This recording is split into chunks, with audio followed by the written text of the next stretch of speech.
You're very welcome back. Now, all morning we have been you've been getting in touch about your passport delays. We'd love to hear more. If you do have any more, get in touch with 0896 111 111. But yeah, we've got a few more messages here coming in. So Margaret said, I took a selfie even though it said not to, but it's the only one that it accepted and had it back in 3 days. The only picture that was accepted. And Emma, I received my daughter's first-time passport in around 10 weeks. I wasn't in a panic with it, but it has come with the wrong date of birth in it, which was unexpected. So here to help us out with what's going on, 195,000 people are without and reporting delays to their passports. We're joined by travel journalist Eoghan Corry. Eoghan, thank you so much for joining us this morning. We've gotten so many messages about all of these delays. The Passport Office, front of the paper on the Irish Indo, saying there are no delays, people are submitting their forms wrong. So, Eoghan, what's happening? Maybe the Post Office are on the M50.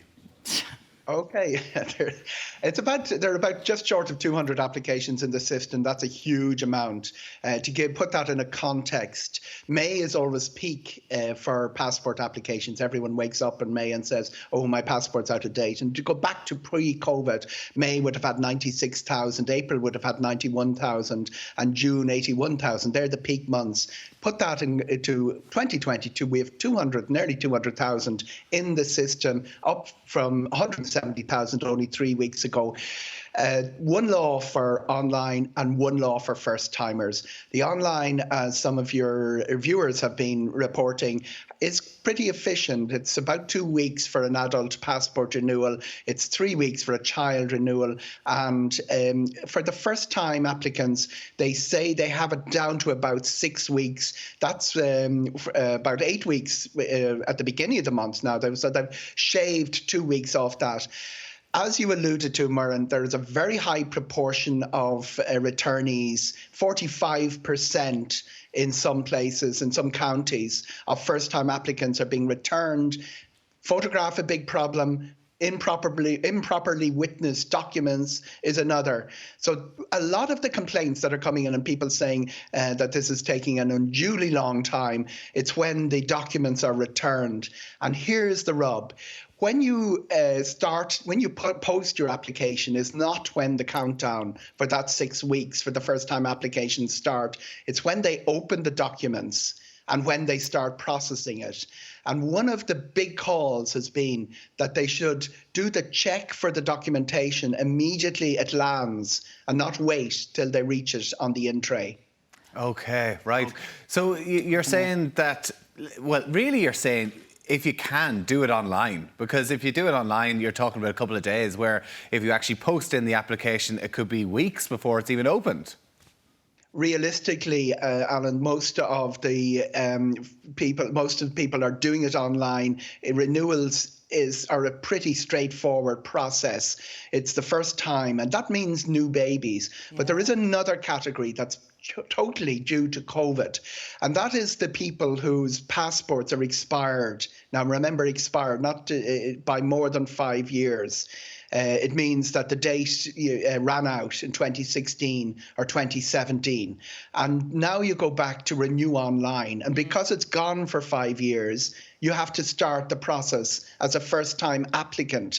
That's a bit of a drama because people that don't travel every year, maybe every 3 years, might have travelled in 2021 and done the renewal then. And now they find they're back in the system as a starter.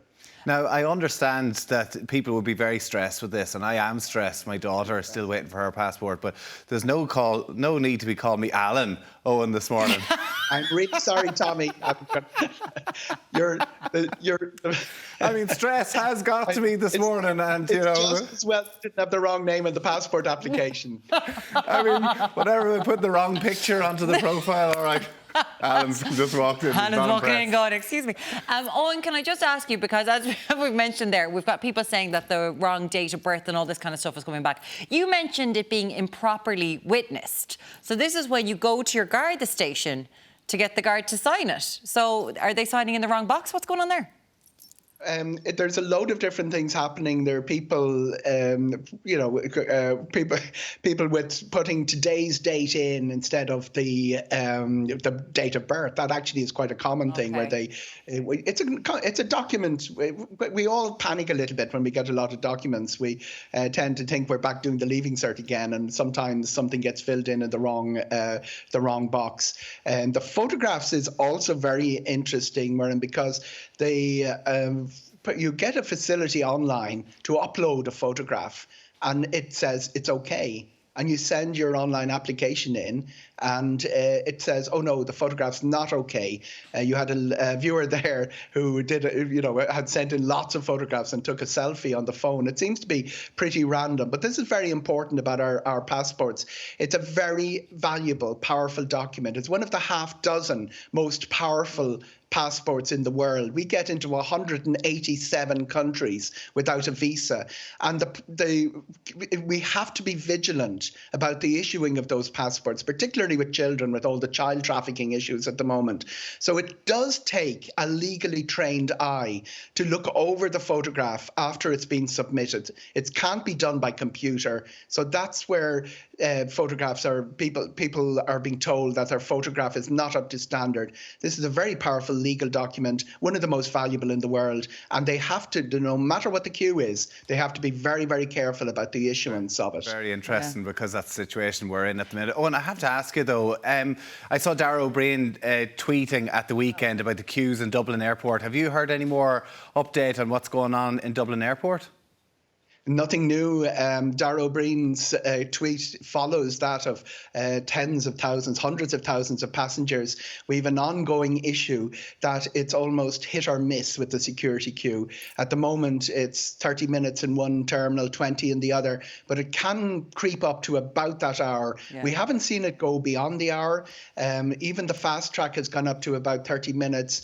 And the great missing of flights that we had at the weekend, that the summer schedules were brought in quite a few weeks ago. We don't seem to have as many missed flights, but it's not just a security queue. Remember, the same staffing issues that are there in security, they're trying to recruit staff. It'll take 16 weeks to clear them, shared by airports all over Europe. The airport check-in desks are having the same problem. Lufthansa on Sunday had to delay the flight because people were queuing an hour and a half to get their baggage in, and then a lot of people missed their connections in Frankfurt. The service people at Dublin Airport are running into staffing problems to the extent that a new airline due to begin in June is now reconsidering whether they will come to Dublin at all. All the systems under enormous pressure at Dublin Airport. And it's something that business owners looking at us this morning will know all about. It's that big staffing crisis that is hitting every aspect of life in Ireland. And the airport is probably one of the places we'll notice it most, because someone like Darragh O'Brien going through it. If you have problems at the airport, your entire national reputation suffers. And that's why it's really important to get Dublin Airport back on track. Absolutely. Well, Eoghan, we really appreciate you coming on this morning and having a chat with us through all of this. And we also want to say a huge congratulations. You got married last Friday. It was so a congratulations. magnificent event. Still in the love bubble, Murren, and I really didn't anticipate how great it was going to be. It was a very small event. It was delayed by COVID, but it was always going to be small. We ourselves, the witnesses, and the mammy of the bride, who was given just 24 hours notice. A bit of a shock to her, but now she's saying how great it was and was one of the best days of her life. And it's certainly to be recommended. Keep it small if you can. And it has been a fantastic experience. Absolutely. Well, I gather you are going on your honeymoon in 2 weeks' time, so you should probably be heading off to the airport soon. Listen, travel expert. And the security queue, that should be about enough time. Eoghan Corry, thank you so much for joining us this morning.